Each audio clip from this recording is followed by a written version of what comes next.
Yo, what's going on, guys? It's Houston Sports Talk back into the video today, and today the Houston Rockets beat the Chicago Bulls 117-114, and the Houston Rockets win their sixth straight game. I mean, I wish I could say I was surprised, but I'm not. I mean, look, for a couple reasons. I'll start off with this. When I did a video talking about Amen Thompson's injury exactly a week ago, I talked about, and it was leading into this stretch of games where I talked about how I would not be worried about at all with Amen Thompson missing 10 days or a week because of the fact that the Rockets had this easy schedule coming up, and I thought they'd do really good throughout this stretch of easier games even without Amen Thompson. And so that's one reason why I'm not surprised. But another reason why I'm not surprised is, come on, this is the time the Rockets get hot, in the basketball season. We saw it last season, and in the beginning of March, and this is when they get hot. They did it last year. They went on a 9-10 game winning streak. That might have been an 11 game winning streak they had last year. I think it was 10. Might have been 11. But they went on that huge winning streak last season, which was huge, and it got them almost back into the play-in. I mean, got to the point where they were really close catching up to the Golden State Warriors, and that was without Alperen Sengun. This is with Alperen Sengun, and they've won 6 straight games, and it's 6 straight games and playing the Philadelphia 76ers next game. And I like the Rockets' chances in that one. We'll see what happens there, though. So this stretch is great. And yes, I know there's been some easier matchups, like the first 2 wins against New Orleans. But, I mean, you got the Orlando Magic. I know they've been a lot worse than they were last year. But look, Orlando's a great defensive team. The Rockets and the Magic are very similar because they're 2 of the worst offensive teams in the league, and they're 2 of the best defensive teams in the league. You put the Magic versus the Rockets in a game against each other, there's no telling on who's going to win because they're 2 of the best defensive teams in basketball. So that is a harder win to get, even though the Rockets are a better team. And so you beat the Magic, you beat the Suns. I don't care what the Suns' record is. The Suns are still a hard win to get when you have Kevin Durant, Devin Booker, and Bradley Beal. Now I'm not gonna brag about the win against the Mavericks at all, especially when they had 8 players going into the game and 7 once Dante Exum got injured. So I mean, I don't think that's really anything special at all to beat the Mavs. But then this win tonight, I know this Bulls team is shorthanded. You're without Giddey. But this Bulls team has been playing good basketball as of late. This was a Bulls team tonight that came into Toyota Center winning 4 straight. So it's not like they're a team that's been struggling, like, for instance, last night beating a really struggling Dallas Mavericks team. That's different. I mean, this is a team that has won 4 straight, had won their game prior to this without Giddey.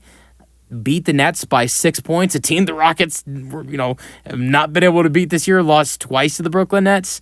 So, I mean, it's not like, and then the Rockets will face the Sixers on Monday. We'll see what happens there. And the Rockets are 43-25 now, have a chance to get their 45th win in the season, on Monday to get to 44-25. Also, after that, they face Miami and Orlando after the Philadelphia game, so I'm excited for that.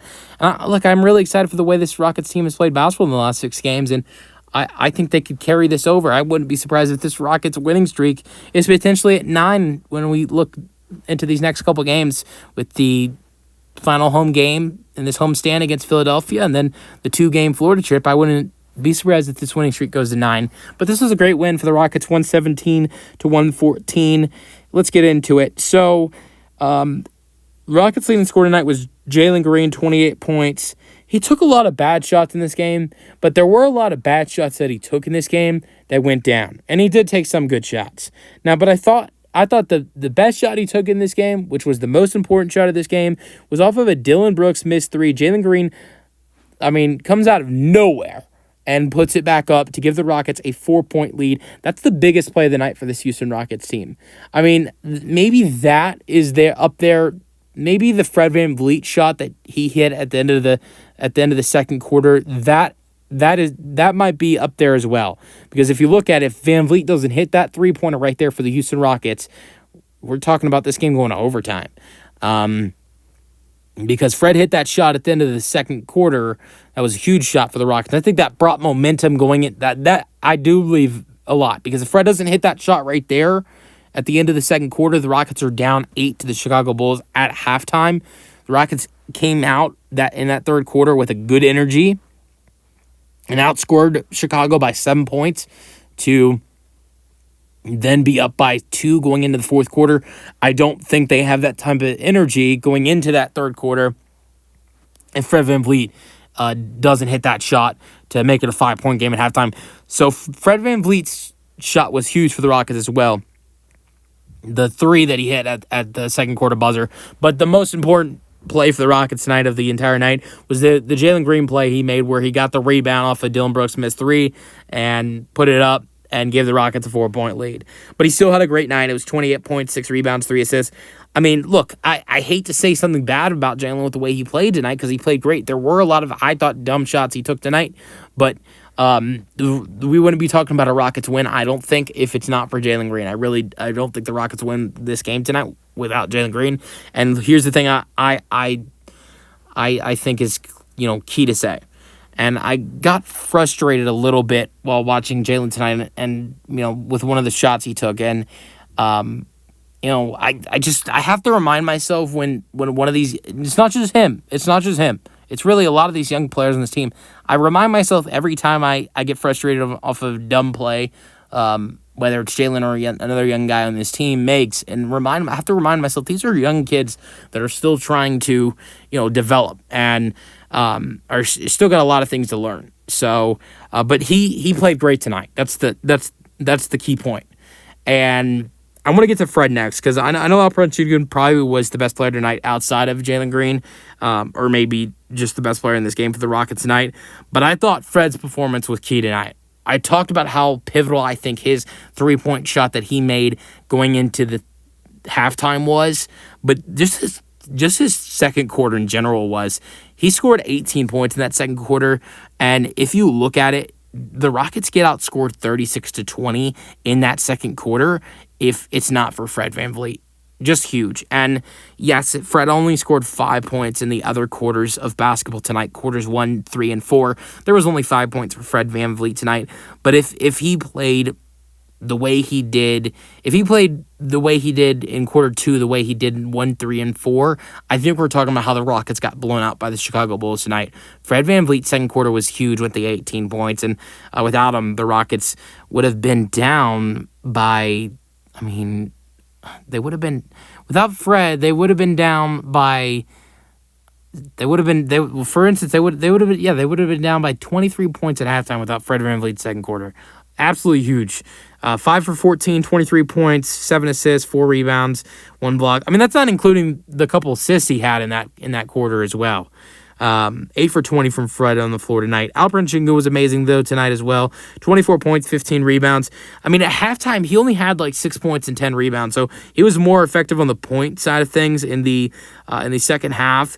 So 14, he had 14 points in this, or 18 points in the 18 points in the second half. Shot 9 for 18. Good 6 for 8 for the free throw line. Coming in tonight, 69% from the free throw line. Shot 6 for 8, not bad. Took 1 3, missed it. But he's been making some threes lately this week. 13 points for Dylan Brooks, 5 rebounds, 3 assists. Jabari Smith Jr. had 12 points, 9 rebounds tonight, 1 steal. And that was it for him. Off the bench, Jason Tate, I thought was huge tonight. 7 points. That was big. And made 1 3, which was really nice to this Rockets team as well. That gave the Rockets a 4-point lead. I think it was 93-94 when Tate. It was 93-94 before Tate hit that 3, and it made it a 4-point game. So it was a clutch 3 for the Rockets. But I thought the biggest factor that Jason Tate had in this game for the Rockets was some of the offensive rebounding he had some key offensive rebounds for the Rockets. It wasn't every time that it led to points, but there was a couple possessions that Jason Tate had he had 3 offensive rebounds tonight. I think there was 1 or 2 possessions where the Rockets were able to score off of those offensive rebounds. So Jason Tate and his offensive rebounds tonight were key with having 3 of them, and he also had 2 blocks. And then Steven Adams played 22 minutes tonight, 4 points, 9 rebounds, 3 assists. A horrendous 0 for 4 from the free throw line, and 0 for 5 if you include. So Steven Adams had a pair of free throws where he went 0 for 2. He missed the first. And then he misses the second, but there was a lane violation. He gets a third shot, so the second didn't count. and then he misses the third, so he really missed 3 free throws in a row. And then outside of that, had 2 other missed free throws. So on the stat sheet, you see 0 for 4 from the free throw line, but he took 5 free throws in this game because of the lane violation. So went 0 for 5 at the free throw line tonight. But Adams shot 2 for 4 and 4 points, 9 rebounds, 3 assists, and 1 steal in only 22 minutes. So that was key. Aaron Holiday had 4 points tonight with 1 rebound, shooting 1 for 3 from 3. And then obviously the Rockets did not have Tari tonight because it's the second night of a back-to-back. Amen is still out. Same thing goes for Reed Shepherd. And then you got Jock Landale, Nate Williams, and Cam Whitmore being DNPs. Jock Landale got some minutes last night because of Steven Adams not playing due to the back-to-back. But the Rockets didn't need him tonight with Adams getting 22 minutes. And the Rockets were pretty effective tonight with that double big lineup of Adams and Şengün. The Bulls tonight, Kobe White was huge, 23.7 rebounds, 4 assists. And they had a couple other players in double figures. Vucevic had 15 and 7. Trey Jones had 19 points and 6 assists. And they had a couple other players in double figures. Dalen Terry had 11. Patrick Williams had 10. Buzelis had 10.